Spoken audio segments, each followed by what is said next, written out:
اعوذ باللہ من الشیطان الرجیم بسم اللہ الرحمن الرحیم۔ دوستو، آج آپ سے بسم اللہ الرحمن الرحیم کی فضیلت بیان کی جائے گی۔ ابن مردود یہ ہے کہ رسول صلی اللہ علیہ وآلہ وسلم نے فرمایا، مجھ پر ایک ایسی آیت اتری ہے کہ کسی نبی پر سوائے حضرت سلیمان کے ایسی آیت نہیں اتری۔ وہ آیت بسم اللہ الرحمن الرحیم ہے۔ حضرت جابر فرماتے ہیں کہ جب یہ آیت اتری، بادل مشرق کی طرف چھٹ گئے، ہوائیں ساکن ہو گئی، سمندر ٹھہر گیا، جانوروں نے کان لگائے، شیاطین پر آسمان سے شعلے گرے۔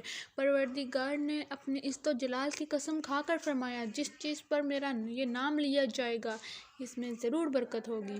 حضرت ابن مسعود فرماتے ہیں کہ جہنم کے 19 دراغوں سے جو بچنا چاہتا ہے وہ بسم اللہ الرحمن الرحیم پڑھے۔ اس کے بھی 19 حروف ہیں، ہر حرف فرشتے سے بچاؤ بن جائے گا۔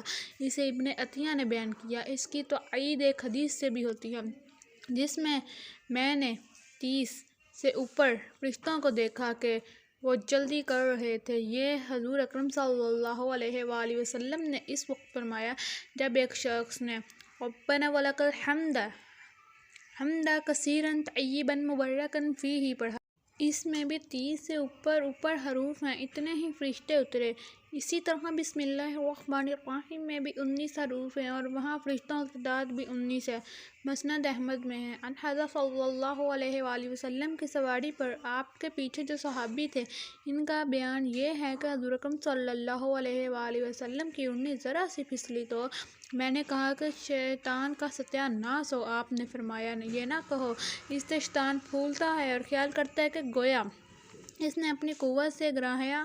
ہاں، بسم اللہ کہنے سے وہ مکھی کی طرح ذلیل و پست ہو جاتا ہے۔ ایک حدیث میں یہ بھی ہے کہ جس کام کو بسم اللہ سے شروع کیا جائے وہ بے برکت نہیں ہوتا، اور جس کام کو بسم اللہ الرحمن الرحیم سے شروع نہ کیا جائے وہ بے برکت ہو جاتا ہے۔ والسلام۔